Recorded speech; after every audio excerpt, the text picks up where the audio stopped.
I'm Susan Neisloss, Inside News Day. Spots that several residents had to call Village Hall to be evacuated from their homes. David's winds are picking up here now, and we're being drenched with rain. Of course, special implant procedure has been done here at LIJ. At Newark International Airport, I'm Susan Neisloss.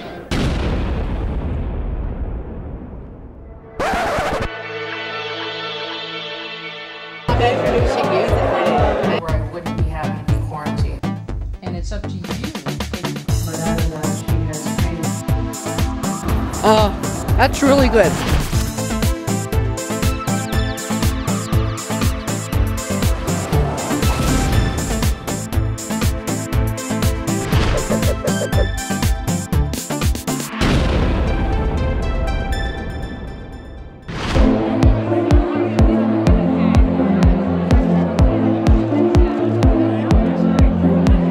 I'm doing a video for the Asia Society, and you look so beautiful.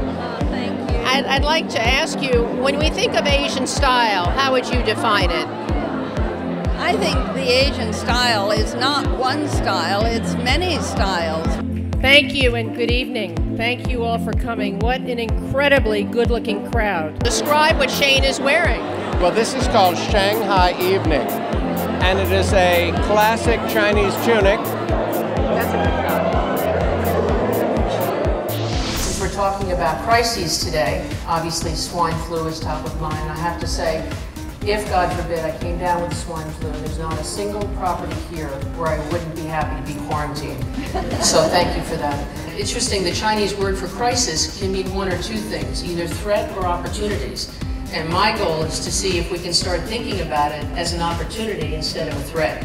Crisis communications has changed, obviously, and rapidly over the last year or two, and it's changing every minute, actually, when you deal with the social media world.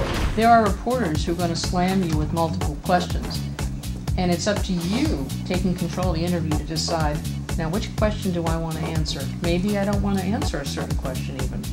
I mean, you need to think of this as a strategy.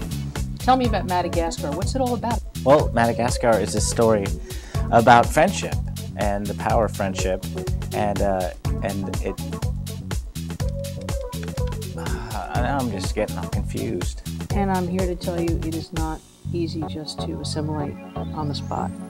It really, as I said, just requires doing it and doing it again until you're comfortable. This is all great stuff, and it's you know, it's kind of an absorption process, because I'm used to.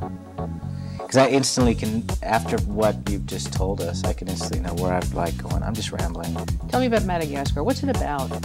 Madagascar is just a story about friendship, and the friendship is these 4 New York zoo animals, born, bred, raised their whole lives in Central Park Zoo.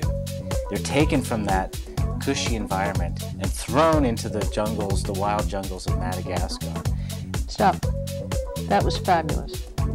That was a great soundbite right there. The jury, in fact, ruled the Hotel Shangri-La discriminated against them. NBC4's Andy Crouch is live at 6.